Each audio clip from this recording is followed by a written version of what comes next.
With that, we are going to go to public comment on matters not listed on the agenda. I have in front of me 22 cards. We try to do 3 minutes each, but with 22 cards and a rather lengthy general plan amendment zoning change on renewable energy this afternoon, I'm going to limit it to 2 minutes. And first up is Karen Frazier. And as you step up too, I just want to note on the back of the card, there's a commitment to civility that the board has been following, and would appreciate you adhere to that. Thank you.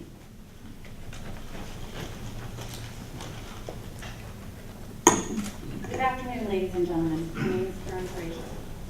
I am here today to speak up for the victim of Supervisor Carrillo's peculiar behavior on the early morning of July 13th.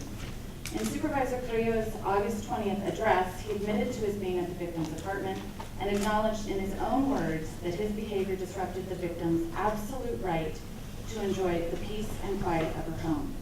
Peace and quiet? Supervisor Carrillo's constituent has chosen to invoke the non-anonymity that California Penal Code Section 293 offers victims of alleged or attempted sexual assaults, alleged human trafficking, and alleged domestic violence. Victims of alleged burglary and alleged prowling without police presumed intent of sexual assault are not offered this JANDO status. So she is not here to define her definition of peace and quiet. Please indulge me and put yourself in her shoes for one moment. You were sleeping in your own bed, in your own bedroom, in your own apartment.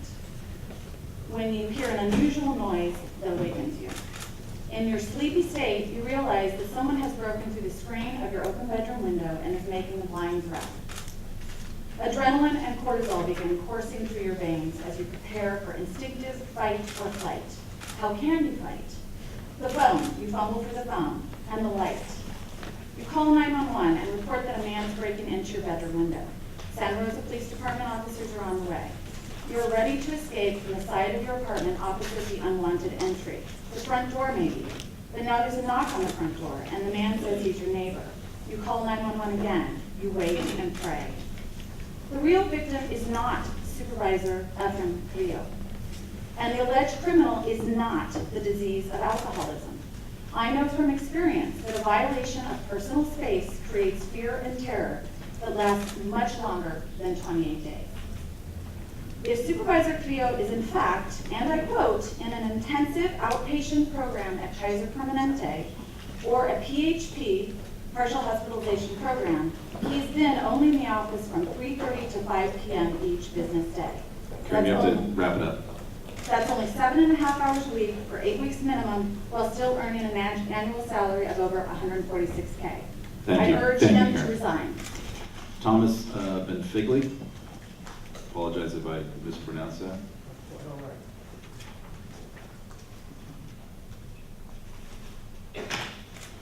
Good afternoon. My name is Thomas Bonfili, and I am a lifelong fourth-generation resident of this county who has lived here my entire adult life since October 14, 1961. I stand before you to reaffirm my support for the unnamed victim of the events that occurred July 13th at 3:30 a.m., which occurred as a result of Supervisor Carrillo showing up at her home and scaring her so badly that she called 911 twice. You know, it's strange how this incident has brought back some profoundly bad memories for many people, including me. The victim in that incident and I share something in common. We are both victims of a bad act at the hands of another. In late April 1984, my car was rammed head-on by a drunk driver who was driving in the opposite direction right in front of my residence at the west end of Sebastopol Road, and I received some very serious injuries. The police said that due to the mechanics of the crash, I should have been dead, but here I stand very much alive, addressing you today.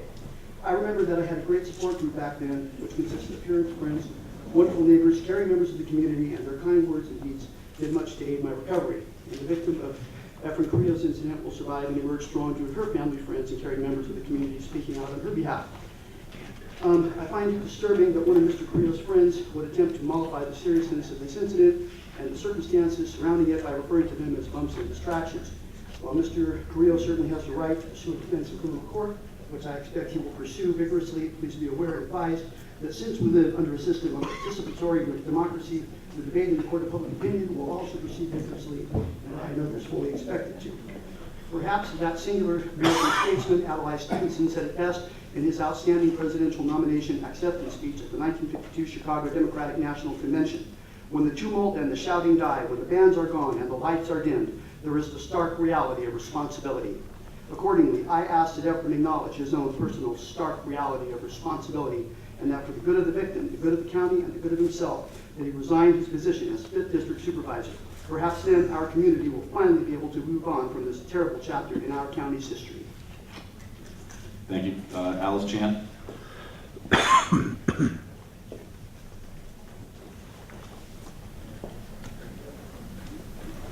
afternoon, I'm Alice Chan and I live in Sebastopol. I'm here to ask Efren Carrillo to resign now. Here's why he should resign. The 5th District deserves but doesn't have a fully functioning representative now. He hasn't been taking calls from constituents. He may as well be appearing in public wearing duct tape over his mouth. Although we wouldn't know it to look at him, his position on this board isn't all about him. It's about what's best for the residents of the 5th District of Sonoma County. We've never heard him say that it wasn't him at 3:40 in the morning, wearing nothing but socks and underpants outside Jane Doe's window. He has said, "I realized my behavior was embarrassing." Now, his continued presence on this board is an embarrassment to us and to Sonoma County. He should resign today. Thank you. Michael Tebow. Good afternoon, esteemed board members. My name is Michael Tebow. I'm a school teacher and National Guard member based here in Santa Rosa. As a U.S. military member, I've been concerned over the crisis with sexual assault against my brother and sister service members. This range of harassment, from crimes involving non-consensual sex acts, are outrageous, but the military has made efforts to correct this situation. I bring this up today because I believe this relates to Supervisor Efren Carrillo's current ineffectual status as a supervisor. If a military man or woman is accused of any behavior that has any intent of sexual harassment, stalking, or sexual assault, that person, that soldier, that airman, that sailor is put on desk duty. Desk duty is what you're assigned to while MPs and the Judge Advocate General continues an investigation. In my opinion, Mr. Carrillo, you've been assigned desk duty. You're ineffective to your constituents, and at a salary of $146,000 a year, which is well more than I make as both a National Guard member and a public school teacher. I hope you'll consider resigning as a favor to the constituents that elected you to this office. Thank you. Lois Scopel.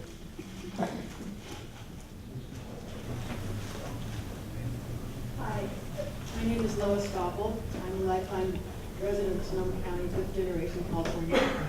And I'm one of those people that wrote you very angry letters, Efren, asking you to resign, which of course you ignored, understandably. But today I'm here because I really have your best interest at heart. And I say that because we all know about your predatory crime. We all know what an embarrassment it was, and about your alcoholism. But the real question is, do you personally want to be respected, or do you want to be publicly humiliated? Because a recall election, which is going to be what happens if you don't resign, is really going to be a public smear for you. But what you really should look at is your future. And you are an intelligent, well-educated man. You have so much you can offer to the community. There's so many other things you can do. You can go into finances, education. You could be a chef, you could be a pilot. You have all these choices right now.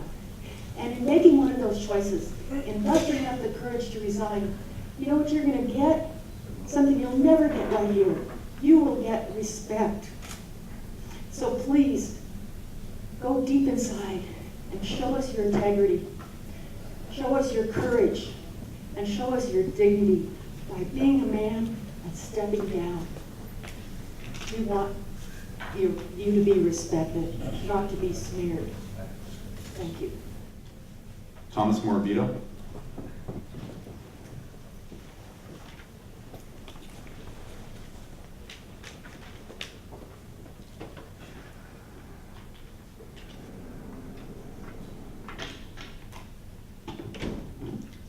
Thomas Morabito. I believe Supervisor Carrillo's second term is unsustainable, to use a popular word. Should he try to hang on to his seat, Sonoma County is in for 3 years of jokes, sarcasm, and snide remarks. From the obvious, such as, I see London, I see France, to the mean-spirited.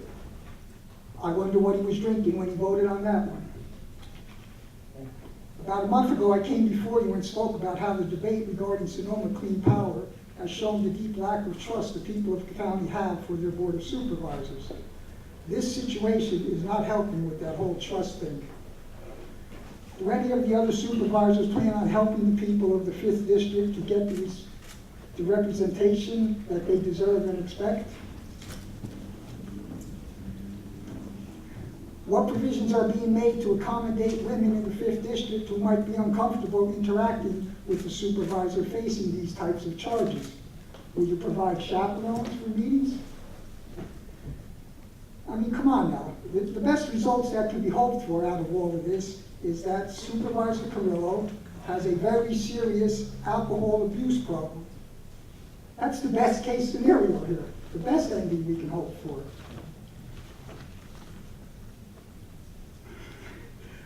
You know, I wanted to recall Supervisor Carrillo after he pushed the Best Family Winery project through, which required a couple of general plan amendments, a special use permit, and zoning change. But let's say one of us, there was a politician out there that one of us would like to see removed from office. What more could you ask for as a situation that would create that removal from office? Is that it? That's it. Well, thank you for your time. I'm sorry, nothing personal, but I really believe you should step down for everybody's sake, including your own. Thank you. Lee Liebert. Good afternoon to the board. My name is Lee Liebrock. I have been a Sonoma County 5th District resident for 28 years, and I have an opinion that matters because I live there. I happen to hold my politicians to a higher standard. We're all just human, fallible as that can be. But it would be impossible for Mr. Carrillo, for you to represent me on any level, on any issue, on any day, after having reduced, having seen your real behavior. You have lost your constituency. It's beginning to appear that there are special privileges given in the stays and the delays that only irritate further. But I'm here to ask for us to save some money on a recall and ask you to please step down. There's no way on the day you can represent me. Thank you for your time. Vicki Brown. Hi there, my name is Vicki Brown, and as you know, I'm normally an animal advocate, and I did have something prepared, but because of all the speeches on your situation, it brought up old issues for me. My daughter was a victim of a sexual predator, and it is affecting business. I cannot come back until this is resolved. It's just brought back my old history, my family's history, and it is affecting business. Judith Sam. I am. There you go. Thank you. Apologize. Judith Lyon from the West County 5th District. I too must join my colleagues in asking you to resign, Supervisor Carrillo. It's painful and sensitive, but I was thinking about President Clinton's dalliances that the whole nation focused on for so long, and the blue dress and the cigar and all the details. That was consensual. That was an intern and a high-powered politician having fun. This was not. When 911 is called twice, that's somebody asking for help because she is frightened, and she has cause to be frightened. And it's not the first time. So your own group, the Latino political group, I can't remember the exact name, has publicly come out and said that they're embarrassed, and they wish you to step down. We were asked to commit to civility in our talk here, and that would be that we wouldn't use expletives or be unnecessarily rude or whatever. This commitment to civility has been breached in an egregious way, and the elephant is in the room constantly, whether it's a one-on-one meeting or whether it's a public meeting. So your colleagues, I'm sure it's in the forefront of every word and every interaction. It's really become untenable, and as the woman earlier said, there are options in life for you to take, but at this time, it's not possible to continue as it is, so I ask you to please resign. Thank you. Magic Altman. Efren, I have thought a lot about your role as a representative of West County and your actions both in San Diego and recently here. In San Diego, there were no legal consequences. The political machine that backs you was able to take care of that fairly easily. With the second offense, you have now experienced the painful reality that you have been used, and those that supported you are now weighing whether or not you are damaged goods or if you might be salvageable, and then even more indebted to them. You might think that the people who support you staying in office are concerned with your best interests. I would disagree. If you were my brother or son, I would plead with you to realize that you are dealing with deeply rooted issues around respect for women, and that alcohol binging is the symptom and not the cause. Those that say you should stay want something from you, not for you. You have already endangered a life, threatened and scared a woman in the sanctuary of her own home, and what you do next without help may be irreparable. There is something that happens in all our lives that leads us to make the horrible mistakes that we do, that has wounded you and is now causing you to unconsciously wound others. I do not wish to see you be punished. Punishment does not heal and help those you have hurt. I ask you to own your responsibility and to rehabilitate yourself. In service to the people of West County, step down and take time to learn from the women who have devoted their lives to the community without pay or reward. You have intelligence, charisma, and an abundant amount of energy, but these are hollow without a sole purpose. Do the work and become the great man that you are meant to be. I would humbly request that others of our community who speak today do so respectfully without a motive to humiliate. This is only will create defensiveness, and it is not conducive to change. Thank you. Marcia Bass-Bree. Thank you for the opportunity to speak. I know that you have a very busy day, and I appreciate your listening. I have on my name tag because I'm sympathizing with those who are my age or older. One of the first things to go is the memory of names. But below my name is the very important R word, retired. So I don't want anyone to worry that I'm seeking office as a candidate or anything. And the reason I'm here is to talk about 3 R's in addition to retired. And one of them is respect. I think that when a person is elected, that's one of the things that is most important, is to respect oneself and to respect those we serve. Not just some of those we serve, but all of those we serve. But it's difficult, isn't it? Because for us to be elected, it costs a lot of money. And I know my children already, they've lost their inheritance, they know that, so I was clear about that. And so were they. But many times we are pitted one against the other into 2 different camps, the business camp, the environmental camp. The business camp, those very smart people realize that they're not going to attract business if we don't have an attractive environment.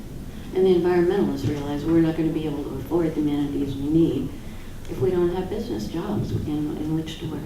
So it's a balance, and that kind of balance is what I think people depend on their electeds to really sort out. So the respect issue also comes as an educator.